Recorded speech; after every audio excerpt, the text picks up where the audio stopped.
আমার মন থেকে বলতেছি, বাচ্চা মারা ইউনিয়নে যত বড় নদী আছে ভাঙ্গিয়া শেষ হওয়া যায়, একদম নতুনে আবার চর পড়ুক।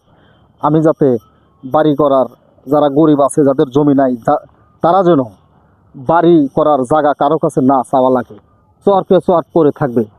বর্তমান যে চরটি আছে সবুজ দিয়ে তো বর্তমান নাইকেই, ডালুটিয়া, দুর্গাপুর, খড়বাগান, কর্নালপুর, অনেক জায়গা আছে। একবারে নতুন ফের পোলট্রি দিক, পোলট্রি দিলেই আবার নতুন চর হবে বিশাল বিশাল, সবাই বাড়ি করে শান্তি পাবেন।